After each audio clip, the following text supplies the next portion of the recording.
এটা পারমিতার কাছে পৌঁছাতে হবে। কাউকে ভরসা করতে পারছি না, তাই তোমার কাছে এলাম। কি এটা? এটা খুব একটা জরুরি ডিভাইস, পারমিতার কাছে লাগবে। ডিভাইস? তার মানে আপনারা সবাই মিলে পারিজাতকে সাপোর্ট করছেন? এই সংসার এখন আমার কথায় চলে, আর তাই তোমাকে বাড়ির বাইরে যেতে হলে অবশ্যই আমার পারমিশন নিতে হবে, আর না হলে যেতে পারবে না। বোঝো না এই ব্যাপারটা? তোমার ওয়ার্ক স্টেশন দেখবো বলে আমি না খুবই এক্সাইটেড। রহমান আঙ্কেলের আস্তানায় তাহলে আজকেই যাচ্ছে বাবা? সবাই অ্যালার্ট থাকো, অপারেশন শুরু হয়ে গেছে।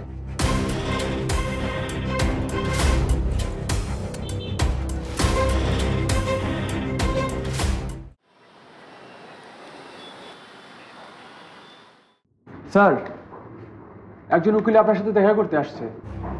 উকিল? জি স্যার। উকিল আমার কাছে কেন? জানি না স্যার, ওনাকে কি পাঠাবো? পাঠাও। ঠিক আছে স্যার। আমার কাছে উকিল? তাহলে কি? May I coming? Yes, come in. Myself, Advocate Shahin Shah. My assistant, intern Rustam. Nice to meet you. Nice to meet you. Please sit down. Thank you. বলুন, আপনাকে কিভাবে সাহায্য করতে পারি? আসলে আপনার কাছে সাহায্য নিতে আমরা আসি নাই, বরং আপনারে সাহায্য করতে আসছি। বুঝলাম না। আমি হইলাম আফজাল সিদ্দিকের পক্ষের উকিল, আপনার কলিগ আফজাল সিদ্দিক, বুঝছেন না?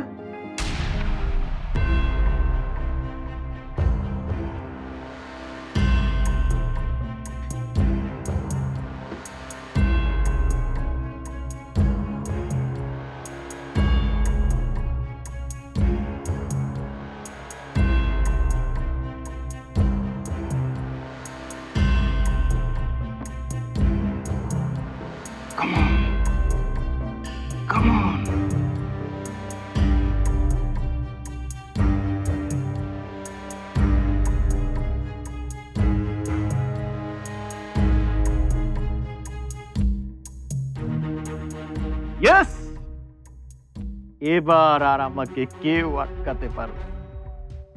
ওসমান স্যারের ফোন পুরোপুরি ক্লোন করা হয়ে গেছে। এখন ওনার ফোন ট্র্যাকও করতে পারছে, একই সাথে ওনার মোবাইল দিয়ে সব কিছু দেখতে পাচ্ছি।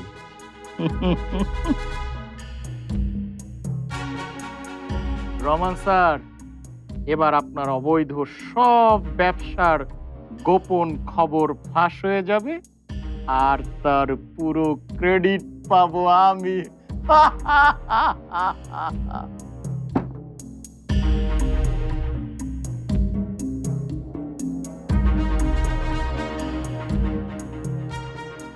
যাক, আজকে ঠিক মতোই সবকিছু হচ্ছে।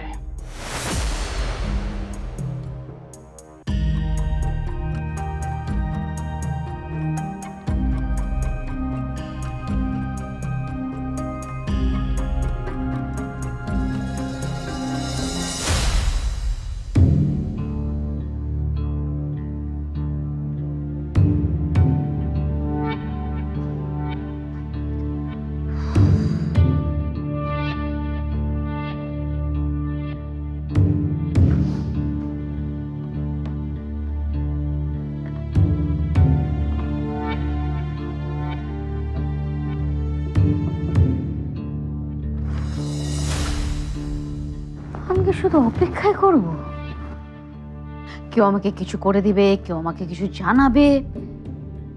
এত দিনকার অভিজ্ঞতা সব সব মিশে গেল, হারিয়ে গেল। ষোলো আনায় বৃথা।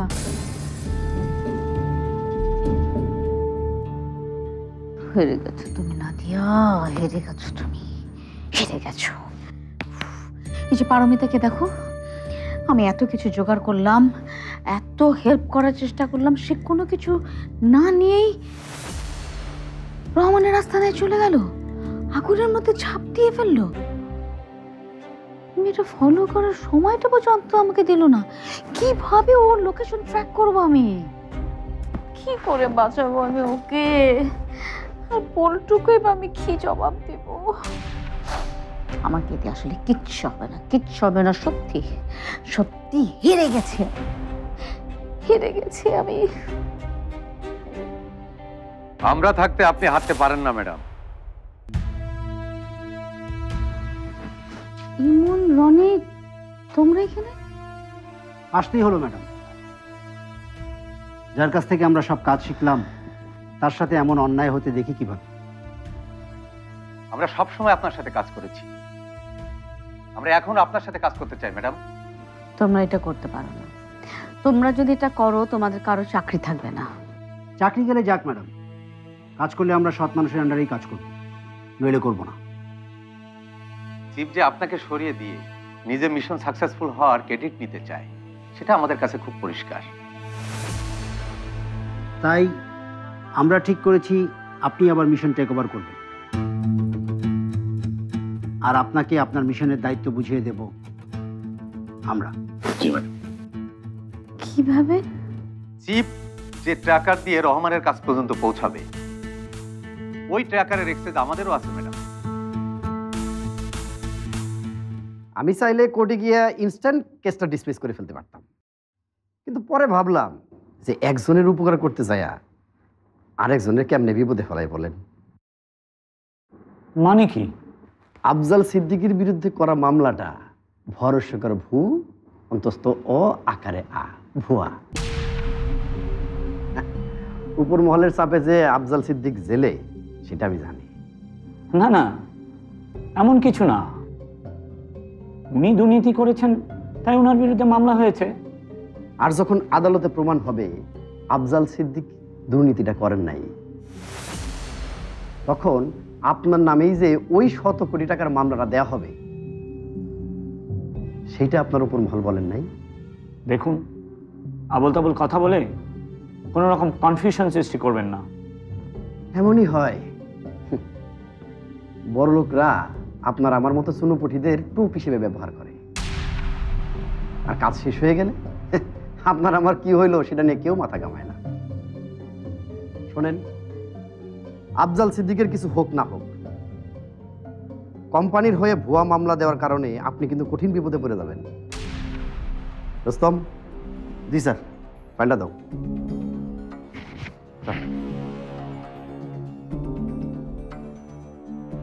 আদালতে যদি প্রমাণ হয় আফজাল সিদ্দিক দুর্নীতি করেন নাই, আপনি হয়রানি করার জন্য তার বিরুদ্ধে মামলা দিয়েছেন, তাহলে কিন্তু আফজাল সিদ্দিক আপনার বিরুদ্ধে আদালতে দণ্ডবিধির 211 ধারায় মামলা করতে পারে।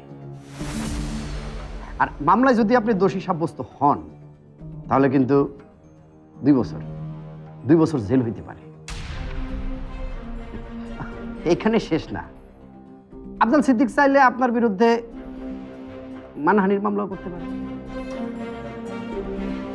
আর আফজাল সিদ্দিকের দুর্নীতি যদি প্রমাণিত হয়, তাহলে তার জেল হয়ে যাবে, এবং জেল হওয়ার পরে এই ব্যাংকে যে দুর্নীতি হয় সেটা প্রমাণ হয়ে যাবে, আর সেটা কাস্টমার জানা যাবে, আর তখন তো কাস্টমার কমে যাবে। আর এই সমস্ত কিছুর দায়ভার এই ব্যাংকের যিনি ম্যানেজার, মানে আপনি, আপনার উপরে আসবে। তখন কিন্তু আপনার চাকরিও চলে যেতে পারে। খুব তো বলেছিল আফজালের পক্ষে একজনও দাঁড়াবে না, এখন তো দেখছি জানে উকিল লড়ছে ওনার পক্ষে। ম্যানেজার সাহেব, এখনো কি কোনো কনফিউশন আছে? আর থাকলে সমস্যা নাই, আপনার পরিবারে আমার নামটা দিয়ে দিন। মানহানি মামলা হইলে আপনার পরিবারে বলবেন আমার জন্য হায়ার করে, আমি মামলার জরিমানার জেল সব ডিসকাউন্ট করে দিব। আরে আদালতে তো সবাই আমার চেনে আর কি। এখন তো মামলা হয়ে গেছে, এখন তো করার কিছু নেই। কিছু করার না থাকলে কি শাহেন শাহ নিজে আপনার অফিসে এসে হাজির হয়? হ্যাঁ, কিছু তো করার আছে। কি করা যায় বলেন তো?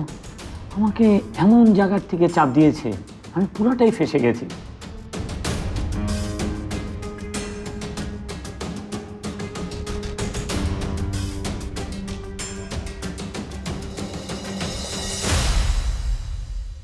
আফজাল সাহেব কিন্তু অনেক সৎ মানুষ, কোনোদিন কোনো অন্যায় করেননি, আর অন্যায় করতেও দেননি। তাহলে আপনি ওনার নামে মামলা করলেন কেন? জানেন, আমাকে এমন একজন প্রেশার দিয়েছে যে বাধ্য হয়ে আমি এই মামলাটা করেছি। তার মানে আপনি আফজাল সিদ্দিকের কলিগ বশির সাহেবের কথা শুনে মামলা করেন নাই? না না, বশির সাহেব আমাকে বলার পর আমি ভেবেছিলাম আফজাল সাহেবের সাথে আমি একটু কথা বলবো, কিন্তু কথা বলতে গিয়ে দেখি আফজাল সাহেব ওই ভুয়া লোন অ্যাপ্লিকেশনটা নিজেই রিজেক্ট করে দিয়েছেন। আর মামলা তো দূরের বিষয়, অভিযোগেরই প্রশ্ন আসে না। একজন নিরপরাধ মানুষ রে এভাবে জেল খাটানো কি ঠিক হয়েছে আপনাদের? আমি আসলে এসবের কিছুই চাইনি, আর আমার হাতেও কিছু নেই। তাহলে কে আছে এই মিথ্যা মামলার পেছনে? আছে একজন, তার নাম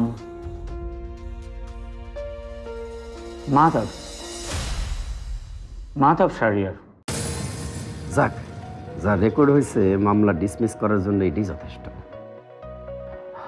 আপনি আমাকে প্লিজ এই ঝামেলা থেকে একটু বের করেন ভাই, আমাকে বাঁচান ভাই।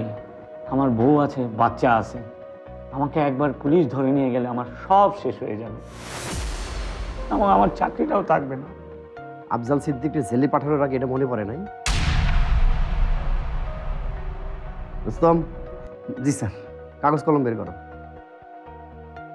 আমাকে এই ঝামেলা থেকে বাঁচান ভাই, প্রয়োজনে আমি আফজাল সিদ্দিকীর কাছে আমি 2 হাত জোর করে মাপ চাইব। কাগজ কলমটা ওনারা দাও। জি স্যার।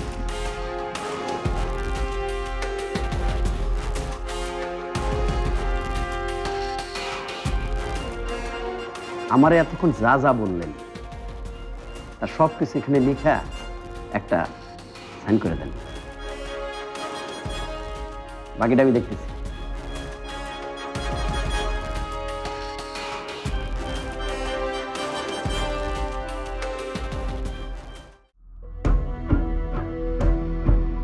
রহমান, অনেকক্ষণ তো হয়ে গেল, আর কত দূর? এই ধরো, জ্যামে যদি না পড়ি তাহলে 30 মিনিট। তাহলে তো বেশ ভালোই দূর দেখা যাচ্ছে।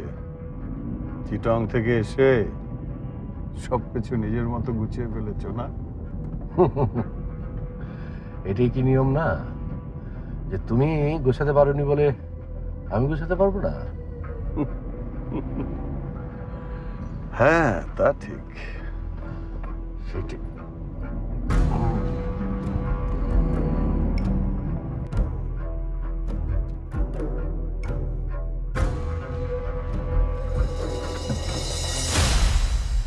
কি হলো রহমান?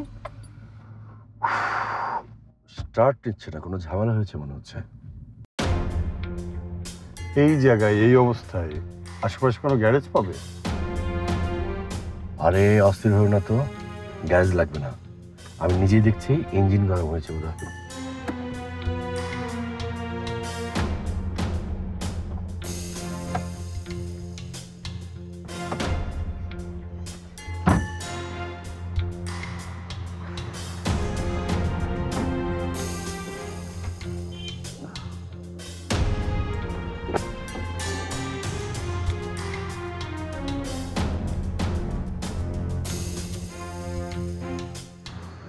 আচ্ছা রহমান,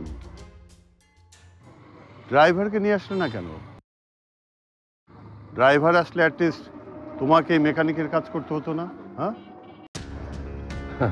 আমি আমার কাজের জায়গায় সবাইকে সবসময় নিয়ে যাই না, সব জায়গা সবার জন্য না।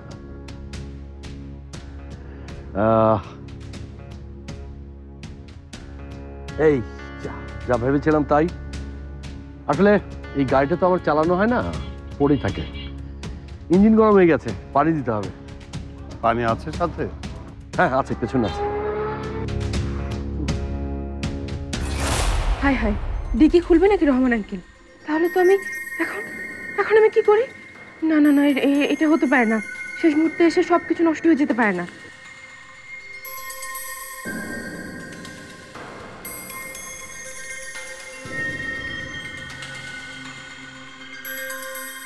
এই রহমান, পানি তো গাড়িতেই আছে। তাই নাকি? তাই না? দাও। বেশ একটা অ্যাডভেঞ্চারাস জার্নি হচ্ছে, তাই না?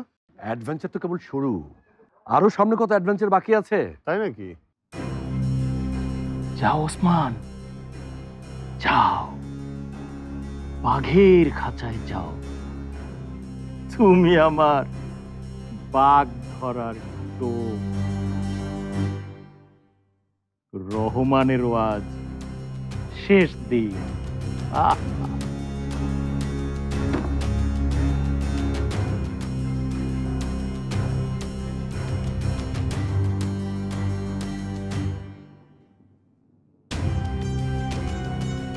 ফলো করছো তো লোকেশন? স্লো যাও। ওরা একটা ব্রেক নিয়েছে। রনি আর ইমন কোথায়? অ্যাটাক কিন্তু ওদেরকেই করতে হবে।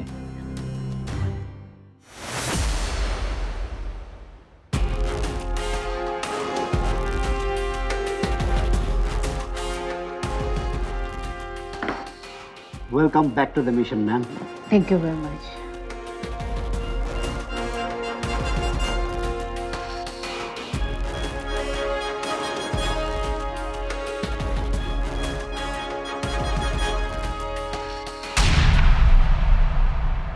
কাল রাতে রাস্তার মোড়ে একটা মেয়ে অ্যাক্সিডেন্ট করছে। ওভাবে এই ছবি মেয়ের মতোই দেখতে। তারপর যে গাড়ি ধাক্কা দিয়েছিল ওই গাড়িতে তুলে মেয়েটাকে হাসপাতালে নিয়ে গেছে। স্যার ফোনটা প্লিজ। শিট! ফোন নিয়ে গেলে আমি দেখবো কিভাবে, শুনবো কিভাবে? আমি আপনাদের ম্যানেজারের কাছ থেকে লিখিত নিয়ে আসছি। উনি কোম্পানির মামলায় উঠে নেওয়ার সুপারিশ করছে। তাই নাকি? যে কাজ আমরা করতে পারি নাই সেই কাজ আপনি কি করে করলেন?